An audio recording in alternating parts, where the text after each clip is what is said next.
भगवान जिस समय प्रकट हुए तो 4 हाथ वाले बन के आए। तम अद्भुतम बालक अम्बुजक्षणम चतुर्भुजम शंख गदार युधायुधम श्रीवत्स लक्ष्मम गलसौभिकोस्तुभम पीताम्बरम सांद्र पयोध शोभगम। भागवताकार वर्णन करते हैं कि भगवान बड़े अद्भुत हैं।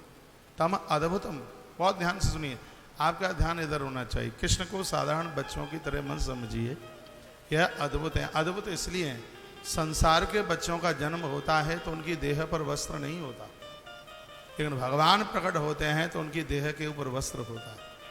पीताम्बरम, स्पष्ट वर्णन है, सांद्र पयोध शोभगम, भगवान पीला पीताम्बर पहने आए, इसलिए बालक अद्भुत है। बालक इसलिए भी अद्भुत है कि संसारी बच्चों का जन्म होता है तो हाथ में कुछ लेके नहीं आता, और भगवान यहाँ आए हैं तो भगवान अपने हाथ में 4 आयुध लेके आए। क्या क्या लेके आए हैं? स्पष्ट वर्णन है कि उनके हाथ में शंख गदार युधायुधम, एक हाथ में शंख चक्र गदा और पद्म, 4 चीजें। भगवान ये 4 चीजें क्यों लाए? वो हमें और आपको संदेश देना चाहते हैं, चारों चीजें तुम्हारे पास भी होनी चाहिए। ये तुम्हें बरकत देंगी, ये तुम्हें रौनक देंगी, तुम्हारे सभी कामों में आपको शुभता मिलेगी। ये चारों चीजें आपके घर में हो, आपके मंदिर में हो। एक कभी वृंदावन आप जाएं तो चवर लेके आइए। पवित्र गौ माता की देह के बालों से चवर बनाया है। गौ माता के पूंछ के बाल जिसमें लगे हुए हैं, जिनके घर में चवर से झुलाया जाता है आरती में, जादू टोना टोटका ये सब चीज़ें नहीं रहती। आपके घर में मोर पंख हो, पूजा में घंटी हो, शंख हो, चक्र हो, गदा, हमारी पूजा में कौमदी गदा है, पद्म है, कमल का फूल है, चांदी का कमल का फूल बनाइए, बनवाइए, सब चीज़ें बाजार में बन जाती हैं। आजकल माताएं अपने आभूषण कम बना रही हैं, और ये कोरोना के बाद में एक ऐसी बढ़िया सी पोजीशन बनी है कि लोग देवी देवताओं के ऊपर खर्चा कर रहे हैं और अपने खर्चे को कम कर दिया है। उन्होंने साड़ियाँ खरीदना कम कर दिया है, और तमाम जो खर्चे हैं, पहले शादी विवाह में खूब लीपा पोती में 20-25 हज़ार रुपया ये खर्च कर देती थी, लेकिन जब से इन्होंने हमारे 18 पुराण सुने हैं तब से इन्होंने पुताई में पैसा खर्च कम, हाँ, पुताई में जो पैसा खर्च होता था उसमें बहुत बड़ी गिरावट आई है। ये मुझे ब्यूटी पार्लर वाले बोलते हैं, कहते हैं एक बात से हमारी आपकी दुश्मनी है। मैंने कहा क्या हुआ है? कहा आपने हमारा व्यापार ठीक कर दिया, आपने हमारा व्यापार कम कर दिया है। मैंने कहा रोटियों की तो कमी नहीं होगी? कहते हाँ, रोटी तो चैन से मिल रही है, बस यही होना चाहिए। लिपाई पुताई में कम कीजिए, चेहरे की पुताई में पैसा कम खर्च, उसको खाने पीने में लगाइए, भगवान में लगाइए, उत्सव मनाइए। मुझे गर्ग संहिता की कथा याद आती है। माँ यशोदा उत्सव मनाने के लिए वो बहाने खोजती है। तो एक दिन कढ़ाई उसकी चढ़ी हुई थी, एक गोपी ने पूछा माँ आज कौन सा उत्सव है? मैया ने कहा आज हम करवटोत्सव मना रहे हैं। ये क्या होता है? आज हमारे बेटे ने कन्हैया ने करवट बदली है, इसलिए करवटोत्सव मनाया जा रहा है। मैया को तो बहाना चाहिए। एक दिन मैया फिर पूड़ियाँ बना रही थी, तो एक गोपी आई, कहा मैया आज भी करवोत्सव है क्या? कहा नहीं, आज करवोत्सव नहीं है। तो ये पूड़ी काय के लिए बन रही है? मैया कहती है आज छींकोत्सव है, आज हमारे बेटे को पहली बार छींक आई है। भगवान के उत्सव मनाने के लिए तो आप बहाने खोजते रहिए, यही जिंदगी है, यही आनंद है। भगवान ने बड़ी कृपा करी है, हम और आप मनुष्य बन करके आए हैं, बस मनुष्यता का आनंद लीजिए। यह धर्म छोड़ करके जाना नहीं है, क्योंकि दूसरे धर्म के लोगों के पास 51 शक्तिपीठ नहीं है, उनके पास 4 धाम नहीं है, उनके पास 12 ज्योतिर्लिंग नहीं है। ये हम हिंदू सनातनियों के पास में, हमारे 12 ज्योतिर्लिंगों में से एक ज्योतिर्लिंग है भगवान ओमकारेश्वर। पूरा पहाड़ ओमकार में बना हुआ है। आज हमारी और भदौरिया जी की चर्चा चल रही थी, 12 ज्योतिर्लिंगों में जो ओमकारेश्वर भगवान हैं, आज भी भगवान महादेव पार्वती को संग लेकर इस मंदिर में 64 खोलने के लिए आते हैं। आज भी वहाँ पर ये सब देखने के लिए मिलता है। ममलेश्वर है ठीक सामने, यहाँ पर भगवान 64 खेलते हैं। ऐसा सिलस्तान एक दिन नहीं, रोज आना। जैसे वो आला उदल सतना वाली मैया की पूजा करने के लिए खुद आते हैं, फूल मिलता है। मथुरा में भूतेश्वर मंदिर में भस्म मिलती है, सुबह मंदिर खोला जाता है। उसी प्रकार से वहाँ भी कौड़ी वगैरह मिलती हैं। ओमकारेश्वर मंदिर के ठीक सामने है ममलेश्वर। जब तक आमने सामने इन दोनों का दर्शन नहीं हो जाता तब तक यात्रा ही पूरी नहीं होती। हम भारतीय लोग, सनातनी लोग कितने बड़भागी हैं। हमारे पास में 12 ज्योतिर्लिंग है, हमारे पास 51 पीठ हैं, 52वीं पीठ वैष्णो देवी है, हमारे पास गंगा जी है। क्या नहीं है हमारे पास? इस मृत्यु लोक में सबसे धनी लोग तो हम ही हैं। ऐसे सनातन में हम पैदा हुए हैं। अपने भाग्य की सराहना कीजिए। अपने मंदिर में शंख, चक्र, गदा और पद्म, इन चारों आयुधों को रखिए।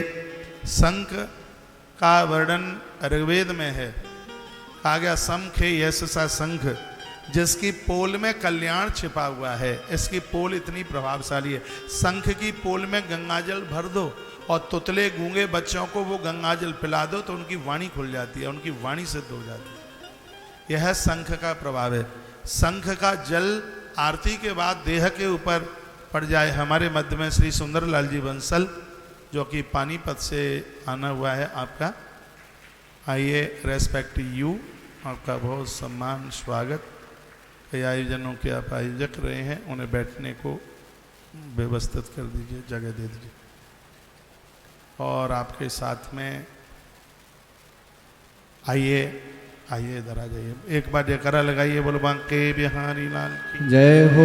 श्री हनुमान जी महाराज की जय हो। जय जय श्री राधे श्री राधे श्री राधे श्याम। अमावस्या की मैंने आप सबको बधाई और शुभकामना दे दी है। और बड़े भाग्य की बात है कि अमावस्या के दिन आप श्याम बाबा की धरती पर हैं, खाटू श्याम भगवान की धरती पर हैं। शंख का दर्शन आप कर रहे हैं। तो ऋग्वेद में शंख की महिमा का वर्णन किया गया है कि समखे यशसा शंख, जिसकी पोल में कल्याण छिपा है, वो शंख है। चक्र के द्वारा भगवान भक्तों की रक्षा करते हैं। कौमदी गदा के द्वारा वो दुष्टों का मर्दन करते हैं। और कमल के फूल के द्वारा वो भक्ति सिद्धांतों का प्रवचन करते हैं, विस्तार करते हैं। और मैंने पूर्व में भी बोला है, फूल बहुत हैं, लेकिन कमल का फूल भगवान को चढ़ाने से 2 चीज़ें मिलती हैं, एक है सन्मति और एक है संपत्ति। किन्हीं के बच्चे यदि असमर्थ हैं, बोलने में असमर्थ हैं, और उनकी बिल्कुल मेमोरी ताकत बहुत कमज़ोर है, विचार की ताकत उनके पास में बहुत कमज़ोर है, मैं आपको कहना चाहूँगा, एक दिया महादेव को जलाकर कमल का फूल भगवान को चढ़ाइए।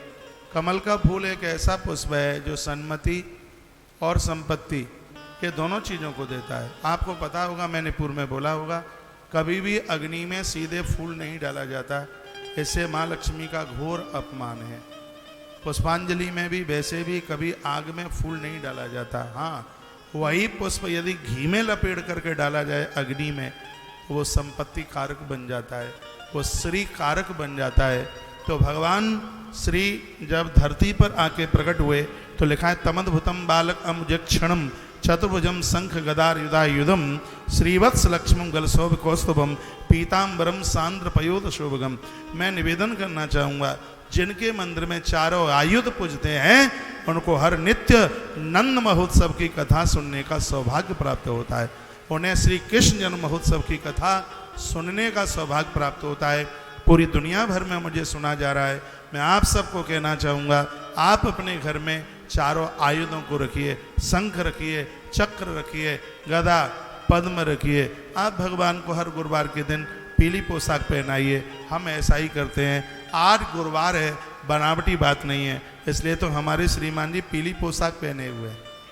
आज गुरुवार है, पीला वस्त्र पहने हैं, और भगवान पीत से बड़े प्रसन्न होते हैं। यूँ तो सब रंग भगवान के ही हैं, लेकिन उनमें भी कुछ रंग विशेष हैं। जैसे श्वेत रंग है, वह अद्भुत है, बहुत तत्काल शांति को देने वाला है। लाल रंग है, शौर्य देने वाला है। पीला रंग है, ये विचारक बना देता है, भजन में ज़्यादा मन लगता है, जप में मन लगता है, उबासी नहीं आएगी। आप पूजा में पीत वस्त्र पहन करके बैठिए, अंदर से भूली हुई बातें आपको याद आ जाएंगी, स्तुतियाँ याद आ जाएंगी। पूजा में या तो पीला पहनिए या श्वेत पहनिए या फिर लाल रंग का वस्त्र पहनिए, आनंद हो जाएगा। तो मैं आपको निवेदन कर रहा था, चतुर्भुजम शंख गदार युधायुधम, भगवान इसलिए अद्भुत हैं कि वह अपने चारों हाथों में 4 आयुध लेकर के आए हैं। शंख, समखे यश शंख, जिसकी पोल में कल्याण छिपा हुआ है, और 3 चीज़ें ऐसी हैं जो कभी खंडित नहीं होती। सालग्राम के 100 पीस हो जाएं तो भी खंडित नहीं होते, भगवान शंकर के 1000 पीस हो जाएं तो भी खंडित नहीं होते, और शंख की नोक 10 जगह से टूट जाए तो भी शंख कभी खंडित नहीं होता। ये सब चीज़ें या अपने आप में अखंड हैं। आपकी पूजा की जगह में अपूर्णता है यदि उसमें शंख नहीं है, इसलिए वहाँ पर शंख रखिए, चक्र रखिए। ये सब चीज़ें बाजार में आज के समय में मिल जाती हैं। और आजकल बाजार में कुछ ऐसा भी हो रहा है, पूर्व में मैंने निवेदन किया है, पशुओं की हड्डियों के द्वारा बैजंती माला बन रही है, खूब धड़ल्ले से बन रही है। मूंगा की माला और पता नहीं काय की, ये सब इतना बड़ा व्यापार चल रहा है। माला में मुझे लगता है रुद्राक्ष और तुलसी ही इस समय बाजार में पवित्रता के साथ मिल रही है। इनको आप महादेव के लिए आप रुद्राक्ष ऐसा है, छाती से चिपका रहता है तो हार्ट के ऊपर लोड नहीं पड़ने देता। तुलसी ऐसी है, इसको आप कंठ में जब आप धारण करते हैं तो जब पद्म पुराण में लिखा है, जब पानी आप पीते हैं तो गिलास में पानी रहता है, जिसके कंठ में तुलसी है, कंठ में पानी पहुंचते ही अमृत का रूप धारण कर लेता है। ये तुलसी का महात्म कल मैंने आपको सुनाया, ये महिमा कल मैंने आपको सुनाई है।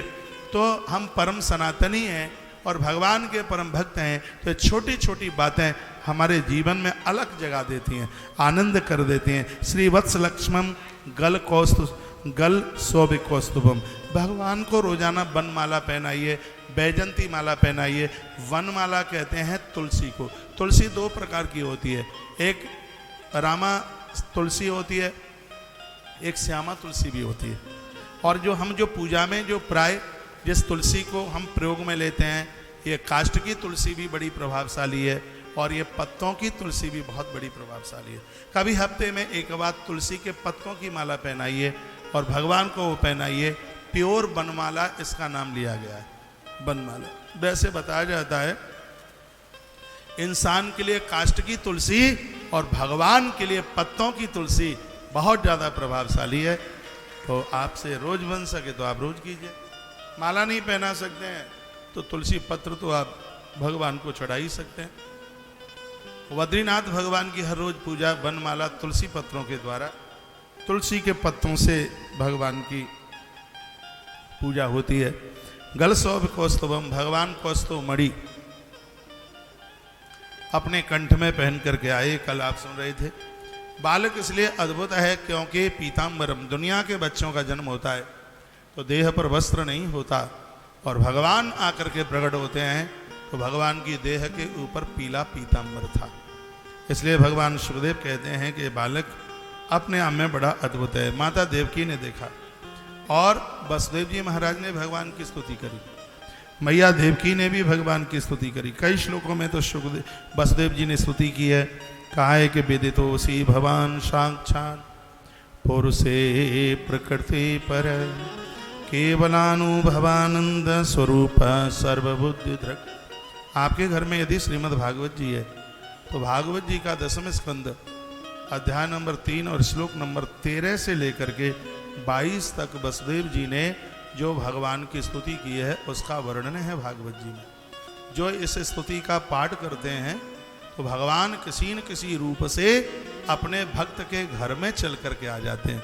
चाहे वो आपका बेटा बन के आ जाएगा, चाहे आपका भैया बन करके आ जाएगा, चाहे और कुछ बन करके आ जाएगा। यह स्तुति अपने आप में बड़ी अद्भुत है। उसी के आदि श्लोक में गा रहा हूँ और मुझे लग रहा कि यह स्तुति शायद मैं 2-4 साल के बाद ही गा रहा हूँ।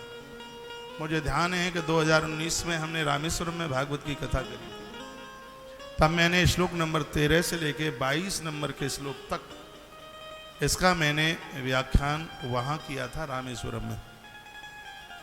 और श्लोकों पर मेरी अचानक निगाह पड़ गई है तो 2-1 श्लोक का व्याख्यान हम कर लेते हैं। विदितोऽसि भवान साक्षात् पुरुषा प्रकृते पर केवलानुभवानंद स्वरूप सर्वबुद्धि दृक्। श्री वसुदेव जी कहते हैं कि मैं समझ गया आप प्रकृति से बिल्कुल परे हैं, आप साक्षात पुरुषोत्तम हैं, पुरुषों में आप उत्तम हैं, आपका स्वरूप केवल अनुभव और केवल आनंद के ही लिए है। प्रत्यक्ष रूप से तो आपको कोई देख नहीं सकता, सिर्फ आपका अनुभव किया जा सकता है और आपको अपनी आराधना और पूजा में ईश्वर के होने का अनुभव हो। वसुदेव जी महाराज कहते हैं प्रत्यक्ष रूप से भगवान के दर्शन के बराबर है। अब संसारी व्यक्ति भगवान को जो आंखें देख लेंगी तो आंखें आप फूट जाएंगी, अंधी हो जाएंगी, कुछ तो हो जाएगा। इसलिए भगवान का अनुभव ही होता है। श्रीधाम वृंदावन में सेवा कुंज, यहाँ के भगवान की रासलीला रोज होती है वृंदावन, और सेवा कुंज निधिवन जैसा पेड़ दुनिया में आपको कहीं नहीं मिलेगा। भगवान जब व्रत छोड़ करके मथुरा के लिए जा रहे थे तो गोपियां इतना रोई हैं, और वही गोपियां वृक्ष रूप में आके प्रकट हो गई। जैसे मोम पिघल जाता है, पेड़ ऐसे पिघल गए। जहां पर भगवान बांके बिहारी जी महाराज प्रकट हुए हैं, ये वही निधिवन है। यहाँ आज भी महाराज होता है, रात्रि को सूर्य अस्त होता है, वहां पर बंदर भी नहीं रहते, किवाड़ लगा दिए जाते हैं। कुछ महात्माओं ने इस लीला को छिप करके देखा तो या तो उन लोगों की डेड बॉडी मिली, या वो पागल हो गए, या वो अंधे हो गए। क्योंकि जो आंखें ईश्वर को देख लेंगी वो आंखें फिर दुनिया को नहीं देख पाएंगी। भगवान की छवि का वो नूर है, वो आंखें जगत को देखना पसंद करती नहीं है। हाँ, श्री वसुदेव जी महाराज इस श्लोक में कहते हैं भगवान बिल्कुल आपका अनुभव होना ही आपके दर्शन के बराबर है। वो कहते हैं स एवं स्वप्रकृत्यम सृष्टाग्रे त्रोडात्मकम तदनुत्तम यह प्रविष्टा इव भाव्य से। आप ही सर्ग के आदि में, सृष्टि के आरंभ में आप ही थे, सृष्टि के मध्य में आप ही हैं, और जब इस दुनिया में कुछ भी नहीं रहेगा तब आप ही रहेंगे। श्री वसुदेव जी महाराज ऐसा बोले। एवं भगवान बुद्ध मलक्षणी ग्राह्य गुड़ई सन्नपित गुणाग्रह। भगवान ठीक वैसे ही बुद्धि के द्वारा केवल गुणों के लक्षणों का ही अनुमान किया जा सकता है। बस चर्चा कर लेते हैं कि आप इतने अच्छे हैं, आप तो इतने अच्छे हैं कि मन बुद्धि चित्त और अहंकार उसके चिंतन में वहां तक पहुंच ही नहीं सकती, हमारे विचार वहां तक पहुंच नहीं पाएंगे। आप तो विचारों के बहुत परे हैं। श्रीमद् भागवत में 10वें स्कंद के 87 नंबर में वेद स्तुति का वर्णन किया है। वेद की ऋचाएं नेति नेति कह करके शांत हो जाती हैं। वसुदेव जी कहते हैं, जगत को बता रहे हैं, जो आप हम और आप जो देख रहे हैं, चित्र में भगवान को देख रहे हैं, तस्वीर में भगवान को देख रहे हैं, या मंदिर में भगवान को देख रहे हैं, ये तो एक साधक ने कल्पना की है कि हमारे भगवान ऐसे रहे होंगे। लेकिन वसुदेव जी का कहना है कि जो हमने और आपने सोच रखा है, विचार रखा है, भगवान इससे तो अनंत गुना बहुत ज्यादा सुंदर है, जिसकी कल्पना से भी वो बात परे है। भगवान इतने सुंदर है, वो बहुत कृपालु हैं। और आंख में आंसू आ गए। श्री वसुदेव जी महाराज ने भगवान के चतुर्भुज रूप को देख करके रोते हुए कहा, हे प्रभु, कहते हैं कि आप स्वयं ही समस्त क्रियाओं, गुणों और विकारों से रहित हैं, आपके पास कोई विकार नहीं है। आप ईश्वर इसलिए हैं कि कुछ न करने पर सब कुछ कर रहे हैं, और सब कुछ करने पर आप कुछ भी नहीं कर रहे। तत्तोयम जयातस्त संयमान विभोभतत्तनीयः गुणदात क्रियात तमीश्वरे ब्रह्मणिनो विरुद्धते तदाश्रयात्मचर्यते गुणै। आप की क्रियाएं, गुण और विकार, इन सब चीजों से आप रहित हैं, फिर भी इस जगत की सृष्टि और इस जगत का पालन और इस जगत का प्रलय आपसे ही हो रहा है। आप कुछ भी नहीं कर रहे हैं तो भी दुनिया आपसे बन रही है, आप कुछ भी नहीं कर रहे हैं तो भी जगत का पालन आपसे हो रहा है, आप कुछ भी नहीं कर रहे हैं तो भी जगत का उद्धार आपके ही द्वारा हो रहा है। भगवान सृष्टि का सृजन, सृष्टि का पालन और सृष्टि का संहार ये आपके द्वारा हो रहा है। श्री वसुदेव जी महाराज बहुत अद्भुत बोल गए। तमीश्वरी ब्रह्मणते वृद्धते, आप ही ईश्वर है। ईश्वर किसे कहते हैं? जो बिना कुछ करने पर सब कुछ कर रहा है और सब कुछ करने पर कुछ भी नहीं कर रहा, वही तो ईश्वर है। वसुदेव जी कहते हैं, आप ही ब्रह्मा बनकर सृजन, आप ही नारायण बनकर के इसका आप पालन, और आप ही रुद्र बनकर के इसका उद्धार कर रहे हैं। ये चतुर्भुजी नारायण, मैं आपको वंदन करता हूँ। मैं आपको प्रणाम करता हूँ। ये उसे प्रणाम कर रहे हैं जो इनका बेटा बन करके आ गया है। ईश्वर को पहचानना बड़ा मुश्किल है, ये तो उसकी कृपा है। ये पूर्व जन्म के भगवान के बड़े परम भक्त हैं। कहा गया कि कश्यप और अदिति ही धरती पर वसुदेव और माता देव की बन करके आए। उन्हें पूर्व का ज्ञान था, उन्हें पूर्व का होश था। इतनी अद्भुत उन्होंने स्तुति करी है। जो श्री वसुदेव जी महाराज की स्तुति को पढ़ ले, दिया जलाकर इसका पाठ कर ले, भागवत कहती है भगवान किसी न किसी रूप से उसके जीवन में चल करके आ जाएंगे। वसुदेव जी महाराज कहते हैं, हे भगवान, आप तो आप ही तीनों लोगों की रक्षा करते हैं। पूरी दुनिया समाप्त हो जाएगी, माया मार डालेगी। ये माया जीव के ऊपर अपना प्रभाव दिखाती है। एक आप ही तो हैं जो आपके सामने ये नाचती रहती है, आपसे भयभीत रहती है। माया खलु नर्तकी बेचारी, ये जीव को खत्म कर देती है, लेकिन ये आपके अधीन रहती है भगवान। तो वह माया जो आपके अधीन रहती है और आप उससे सब कुछ काम करवा रहे हैं। उत्पत्ति के लिए भगवान आप ही रजोगुण को और सृजन के लिए, पालन के लिए और उद्धार के लिए आपने 3 गुण बनाए हैं, रजोगुण, तमोगुण और सतोगुण। और आनंद की बात यह है 3 गुण आपसे बने और आप तीनों गुणों से ऊपर हैं। आप त्रिगुणातीत हैं, ये तीनों गुण आपको छू नहीं सकते। वसुदेव जी कहते हैं आप त्रिगुणातीत हैं। श्री सुखदेव जी कहने लगे, अथैनात्मजम वीक्ष्य महापुरुष लक्षणम देवकी तमुपाधावात कंसाभीता सुचिस्मता। भगवान सुखदेव कहते हैं, परीक्षित, इधर देवकी माता ने देखा कि मेरे पुत्र में तो पुरुषोत्तम भगवान के सभी लक्षण मौजूद दिखाई दे रहे हैं। वसुदेव जी महाराज स्तुति कर रहे थे और माता देवकी भी हथकड़ी बेड़ियां तो टूट के नीचे गिर गई थी। सीधी सी बात है, परमात्मा जब आता है तो जीवन में किसी भी प्रकार का बंधन नहीं रहता। इतना सुंदर मनुष्य जीवन लेकर के भी आप संसार के चक्कर में आप बंधे पड़े हुए हैं, तो आपके पास में माया की खलबली चल रही है, माया जकड़े हुए है। और याद से रखिए, आप कितने भी कार्य में व्यस्त हों, यदि जीवन में भगवान हैं तो व्यस्त होते हुए भी आप अपने आप में बिल्कुल मुक्त हैं। हम लोग इतने कार्यों में व्यस्त हैं लेकिन फिर भी मुक्त हैं। पूजा पाठ पूरा करते हैं, नींद पूरी लेते हैं, आपसे बात पूरी करते हैं, आना जाना, कथा को समय पूरा का पूरा है। व्यस्तता इतनी है फिर भी अपने आप में मुक्त हैं, क्यों? कन्हैया की, गोपाल की कृपा है। इसलिए जिसके ऊपर ईश्वर की कृपा होगी वह संसार में रहता हुआ भी संसार उसको बांध नहीं पाएगा। कारागृह में कंस ने डाल रखा था, लेकिन भगवान आए तो हथकड़ी बेड़ियां टूट के नीचे गिर गई।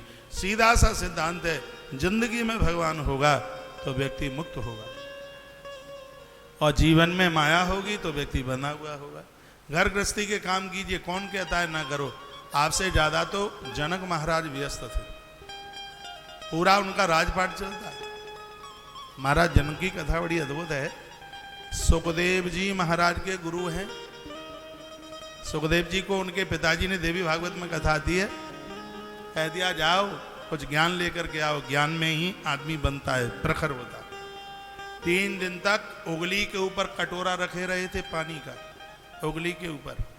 महाराज जनक ने कहा कि पानी लुढ़क ना जाए, लक्ष्य का भेदन करो, ध्यान रखो उसके ऊपर, जितना कि कटोरा उंगली के ऊपर से ना गिर जाए। दृष्टि पूरा उसको देखती है, उसके बैलेंस को संभालना पड़ता है। इस उंगली के ऊपर कटोरा 3 दिन तक रखा रहा, गिरा नहीं। तो सुखदेव मुनि को गुरुदेव जनक राजा ने कहा था, जिस प्रकार से दृष्टि कटोरे के ऊपर थी, उसी प्रकार से जो साधक साधना पर अपनी दृष्टि रखता है उसी को ब्रह्म ज्ञान हो जाता है, उसे ब्रह्म तत्व की प्राप्ति हो जाती है। ये उन महाराज जनक की बात कर रहा हूँ जिनको ज्ञान अष्टावक्र मुनि से हुआ था। कोरोना काल में मैंने अष्टावक्र गीता आपको सुनाई और मैंने निवेदन किया था, राजा घोड़े पर बैठ रहे थे और वो घोड़े के जो नीचे वो क्या बोलेंगे जिसमें पाम फंसाया जाता है, हाँ क्या बोलेंगे उसे, हाँ जिसमें पाम फंसाया जाता है। ब्रह्म ज्ञान में राजा जनक को बस इतनी ही देर लगी थी जितनी देर उनको पाम फंसाने में उसमें लगी थी, लेकिन यहाँ सदियां हो जाती, इतनी कथाएं सुनते हैं, कोई फर्क नहीं पड़ता। इसलिए फर्क नहीं पड़ता क्योंकि मन कहीं रहता है, तन का तमूड़ा कहीं रहता है। और मैं निवेदन करूंगा, मनुष्य जीवन मिला है, तो वसुदेव और देवकी बन करके रहिए। वसुदेव उनका नाम है जिन्होंने अपने प्राणों का मालिक भगवान को बनाया है, और देवकी उसका नाम है जिसकी बुद्धि सदैव परमात्मा के चिंतन में लगी रहती है, उनका आह्वान करती। आइए, ऐसी माता देवकी ने भी भगवान को कुछ प्रार्थना करी है। पहले तो मैं ये पूछना चाहूँगा, मेरी भाषा आपकी समझ में आ रही है? ऐसा तो कुछ नहीं है राजधानी गाड़ी की स्पीड ज़्यादा बढ़ गई हो, बात समझ में आनी चाहिए। आज हमें गोवर्धन गिरिराज पूजा तक पहुँचना है। कथा का आनंद है, यहाँ आने से पहले भी 1 आध घंटे की कथा कमरे में बैठ के करके आ जाता हूँ। हो सकता है आप टीवी पर, मोबाइल पर आप देखते हो, जिसमें आज हमने रानी दादी सती माँ की कथा सुनाई तुलसी तपोवन यूट्यूब चैनल पर या सत्संग टीवी पर। इस वीडियो को आप जरूर सुन लीजिएगा। दादी माँ रानी दादी सती अग्रवाल परिवार में जिसने जन्म लिया, राजस्थान में जिसका जन्म हुआ, और हरियाणा में हिसार के पास जिसकी ससुराल थी। उनके पति के पास इतना एक सुंदर सा घोड़ा था, राजा जबरदस्ती से अपने राजकुमार के लिए उसे लेना चाहता था। जब उनके पति ने मना किया, मैं संक्षेप में सुना रहा हूँ, वहाँ मैंने बहुत विस्तार किया है। युद्ध हुआ और युद्ध में दादी माँ के पति के हाथों से राजकुमार मारा गया। वो अपने पियर के लिए आ रही थी, राजा ने रास्ते में अतिक्रमण कर दिया, जिसमें दादी माँ के पति का देहावसान हो गया, और दादी माँ ने हाथ में तलवार उठाई और जिसमें राजा की मृत्यु हो गई। और माँ अपने हाथों में अपने पति को लेकर के चली। आज झुंझुनू में जो दिव्य मंदिर बना हुआ है, विशालकाय मंदिर बना है, वो आज ही की तिथि, आज का ही दिन था। भादों की अमावस्या को रानी दादी सती माँ, शुरू में तो जिसका नाम नारायणी था, आज के दिन वो अपने पति के साथ समाहित हो गई। ये धरती पर बहुत सतियाँ हुई हैं। एक रानी झुंझुनू वाली दादी माँ सती माँ, जो उसकी कथा सुनता है, उसके मंदिर में दर्शन करता है, तो उसको जीवन में किसी भी प्रकार की कमी नहीं रहती। राजस्थान के मंदिरों का दर्शन करने की भी कुछ एक नियमता जैसी बनाई है। कहा गया है कि आप चलिए खाटू श्याम भगवान का दर्शन पहले कीजिए, उसके बाद सालासर बालाजी का दर्शन कीजिए, और उसके बाद दादी माँ का दर्शन करते हुए अपने घर के लिए चले जाइए। यात्रा में आनंद ही आनंद होगा। सबसे पहले श्याम बाबा का दर्शन, उसके बाद हनुमान जी महाराज सालासर। सालासर का तो दर्शन ऐसे है जैसे वैष्णो माता का दर्शन करने के बाद भैरव बाबा का दर्शन वैष्णो देवी में होता है। उसी तरीके से पहले सालासर बालाजी का दर्शन करो, उसके पहले खाटू श्याम बाबा का दर्शन करो, उसके बाद सालासर बालाजी का दर्शन करो, और लौटते समय झुंझुनू में रानी दादी सती माँ का दर्शन कर लीजिए। और भी आपके पास समय हो तो राजस्थान में फतेहपुर के पास में दुजाटी बालाजी है, बहुत अद्भुत है। मैंने उनका दर्शन किया है, कभी उनका भी आप जरूर दर्शन कीजिए। करणी माता का दर्शन करने को कभी जाइए, बहुत अद्भुत स्थान है। एक सीकर के पास में मंदिर है, जीर्ण माता का मंदिर, कमाल की माँ भगवती है। मनसा देवी माँ का मंदिर है, कैला देवी मैया है, मेहंदीपुर बालाजी हैं, और एक जौगड़िया माता है उधर भीलवाड़ा और चित्तौड़गढ़ के पास में। बड़ा अद्भुत अद्भुत स्थान है। राजस्थान तो यति और सतियों की यह भूमि है, बड़ा वंदनीय है। हम बड़े भाग्यशाली हैं। श्याम बाबा के दरबार में हम बैठे हुए हैं, और उस देवता के चरणों में हम बैठे हैं। यक्ष से कोई गलती हुई थी, जैसे धर्मराज जी से गलती हुई थी, वो महात्मा विदुर आकर के बने थे। ये महाभारत में कथा आती है। और महात्मा मांडव्य ने उन्हें श्राप दे दिया था, तो वो धरती पर आकर के विदुर वही तो बने थे। गलती हो गई थी, एक न्याय गलत दे दिया था। उसी प्रकार से यक्ष से एक बार कोई गलती हो गई, और किसी अनाधिकारी को उन्होंने कुछ पैसा दे दिया, तो उनको श्राप मिल गया कि तुम्हें धरती पर जाना पड़ेगा। और उनकी आंख में आंसू आ गए। तब उन्हें कहा था कि द्वापर में स्वयं भगवान श्री कृष्ण तुम्हारे ऊपर कृपा करेंगे। तो वही यक्ष भगवान के कृपा पात्र बने, भीम के प्रपौत्र बन करके आए। वो यक्ष घटोत्कच के बेटे हुए, नाम हुआ उनका बर्बरीक। बहुत सिद्धियां प्राप्त हुई थी कृष्ण को, जिन्होंने अपना गुरु बनाया, और उन्हें मंत्र मिला था ओम नमो भगवते वासुदेवाय। गुजरात में उन्होंने इस मंत्र का जप किया। ये स्थान आजकल भरूच के आसपास कहीं पड़ता है, जो कि इनकी तपोस्थली रही है, और वहाँ पर इनको इतनी बड़ी सिद्धि मिल गई भगवान श्री कृष्ण का वरदान उन्हें मिला कि कलयुग में तुम साक्षात मेरे स्वरूप में ही पूजे जाओगे। आज उनकी पूजा भगवान श्री कृष्ण के रूप में हो रही है। तो पहले आप करते हैं श्याम बाबा का दर्शन और फिर करते हैं आप सालासर बालाजी का दर्शन। तो सत्य तो यही है कि एक ही साथ में तुम्हारी हरि और हर और महाशक्ति की यात्रा एक ही साथ हो जाती है। मुझे तो ऐसा लगता है श्याम बाबा का दर्शन करने से द्वारकाधीश और पुरी का दर्शन हो जाता है, बद्रीनाथ का दर्शन हो जाता है, और सालासर बालाजी का दर्शन करने से आपको रामेश्वरम का दर्शन हो जाता है, और वैष्णवी और इसका दादी सती मैया का दर्शन झुंझुनू में करने से मुझे लगता है 51 शक्ति पीठ का दर्शन प्राप्त होता है।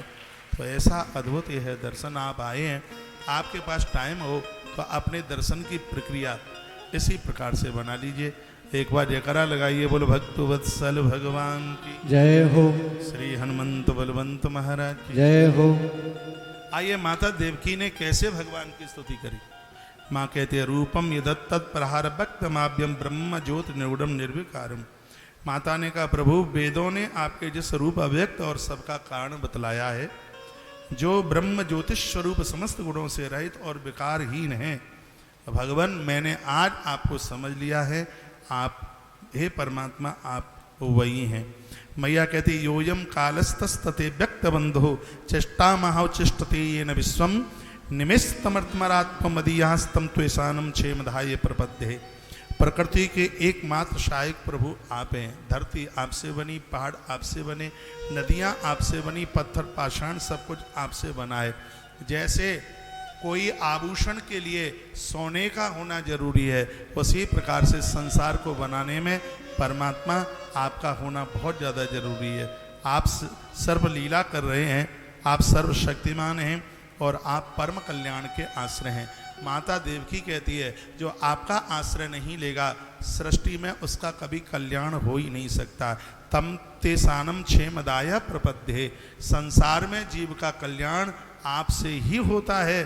जो आपसे दूर चला जाएगा वह भटक जाएगा, उसको अपनी मुक्ति का कहीं कोई रास्ता मिलेगा ही नहीं। माता देवकी कहती है कि मनुष्य जीवन धारण करने की प्रमुखता यही है कि स्त्री पुरुष आपका ध्यान, आपका आह्वान, आपका बंधन जरूर करें, तभी उस जीव का कल्याण हो सकता है। माता देवकी की यह स्तुति विश्वम यदेत सुतनई निशांतो यथावकाशम पुरुषा परो भवान विवर्त सोयम मम गर्भगोधु दद्दो नकुलो सविडम्बन ही तत्।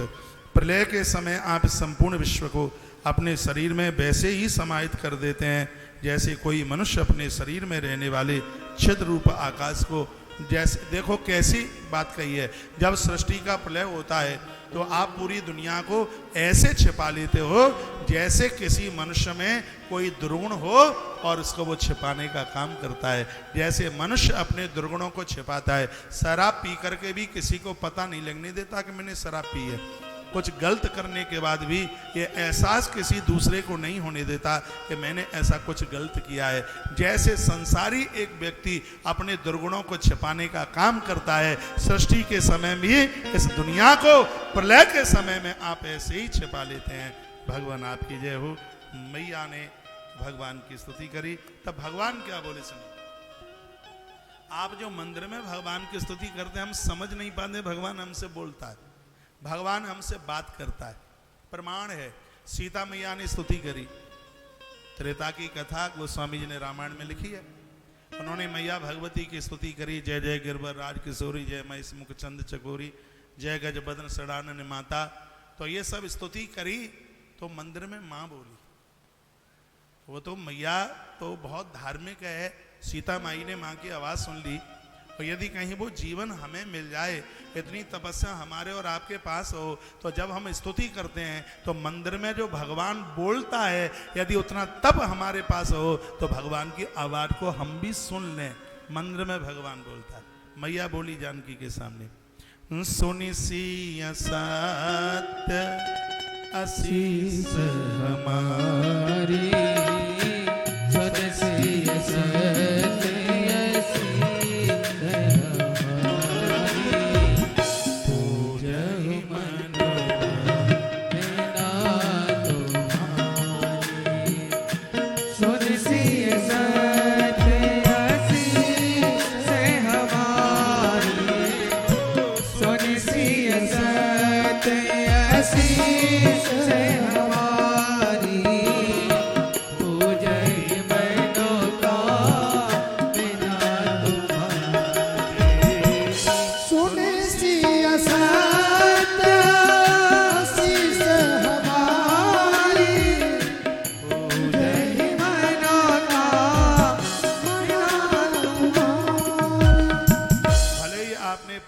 100 बार भागवत की कथा सुनी हो, फिर भी आपको कथा नई सी लगेगी, इसलिए क्योंकि मैंने कथा आरंभ करने में 7 रजिस्टर नहीं बनाई कथा के, कि आज ये बोलना है, कि कल वो बोलना है, परसों वो बोलना है, कि दरसों वो बोलना है।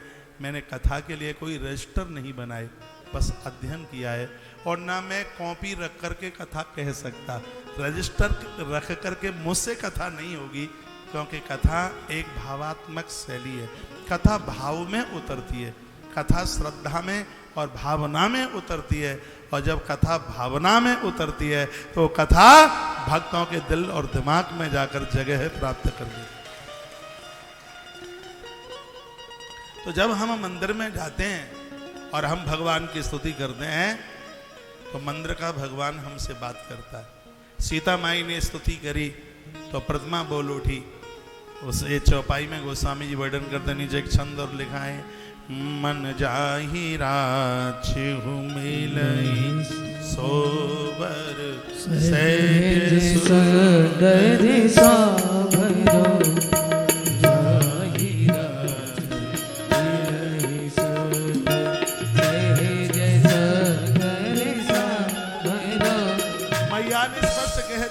बेटी तुझे सांवरे राम मिलेंगे।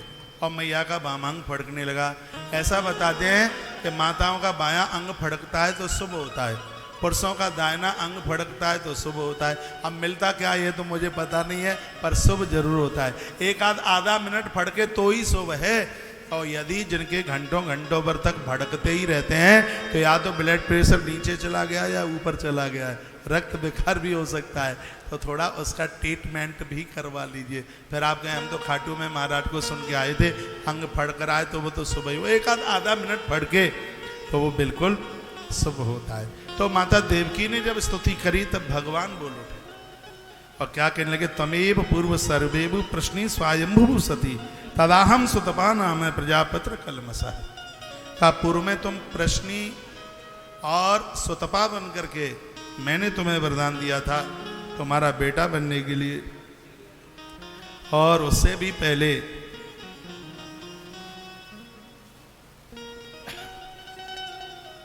आप कश्यप और अदिति के रूप में, तब भी तुमने मेरी तपस्या करी तो मैं आपके ऊपर अति प्रसन्न हूं। पूर्व में जो मैंने वरदान दिया है और उसी को मैं पूरा करने के लिए आया हूं। ये तुम्हारा तीसरा जन्म है। तृतीय अस्मन भैवम भई तेरीव बपसातवाम, ये तुम्हारा तीसरा जन्म है। और पूर्व में भी मैं तुम्हारे यहाँ बामन बन करके आया हूँ, पूर्व में भी मैं तुम्हारे यहाँ राम बन के आया हूँ, और अब के बाद मैं तुम्हारा पुत्र बन करके ही आया हूँ। बोलिए भक्तवत्सल भगवान जय हो। श्री सुखदेव भगवान कहते हैं भगवान ने इतना कहा, सूत का गृह में ही शांत हो गए। मैया ने कहा कि भगवान आप छोटे से शिशु बनकर और मानवीय रूप धारण कर लीजिए। उसी समय भगवान के 2 हाथ और आयुध भगवान के छिप गए और हथकड़ी बेड़ियां तो टूट के गिरी गई थी। द्वारपाल सो गए थे, किवाड़ खुल गए थे। कल आप सुन रहे थे वसुदेव जी महाराज ने भगवान को गोकुल भेजा। गोकुल में नंद बाबा रहते हैं, जो सबको आनंद दे रहे हैं वो नंद हैं। यशोदा मैया जो सबको यश दे रही है वही तो यशोदा, यशम ददाती यशोदा। और जब जीवन ऐसा बनता है तो वहाँ भगवान चल करके आ ही जाते। वसुदेव और देवकी माता कारागृह में है। नंद भवन से एक बालिका को, बेटी को लाया गया और इधर देवकी के हाथ में जो ही दिया वह बेटी ने रोना शुरू कर दिया। रोने की आवाज द्वारपालों ने सुन ली। वही रंतप्रद्वार सर्वा पूर्वदाव्रता ततुवाल ध्वनिम श्रुता गृह पाला समुद्रता। खड़े हो गए। बड़े आनंद की बात है, भगवान आए तो द्वारपाल सो गए। ईश्वर आता है तो ये द्वारपाल सो जाते हैं। द्वारपाल कौन है? काम, क्रोध, लोभ, मोह, मद और मत्सर। कुछ मैं सारे में आपसे चर्चा कर रहा हूँ। यदि जीवन के काम विकार समाप्त हो गए हैं, समझ लीजिए कि भगवान आपकी देहली पर आ ही नहीं गए हैं, भगवान आपके घर में घुस आए हैं। बिल्कुल आपके जीवन में भगवान आ गए हैं। भजन ईश्वर को समर्पित हो रहा है कि नहीं, इसी प्रकार से इसका अनुभव किया जा सकता है। संसार में काम बेकार खत्म हो गए। और वैसे भी मैंने बोला है कि बच्चे सियाने हो गए, बच्चों को भी बच्चे हो गए हैं, तो अब जीवन में काम और वासना होनी ही नहीं चाहिए। पति और पत्नी दोनों इतने दूर रहें जिस प्रकार से कुछ ऐसे पंछी हैं जिनकी चर्चा मैंने रामायण में भी करी है। संसार के विषय भोग वासना और विलासता के लिए एक टाइम है, बच्चे भी बड़े हो गए हैं, बच्चों के भी बच्चे हो गए हैं। अब पति और पत्नी दोनों मिलकर के भगवान का भजन, भगवान का भजन कीजिए।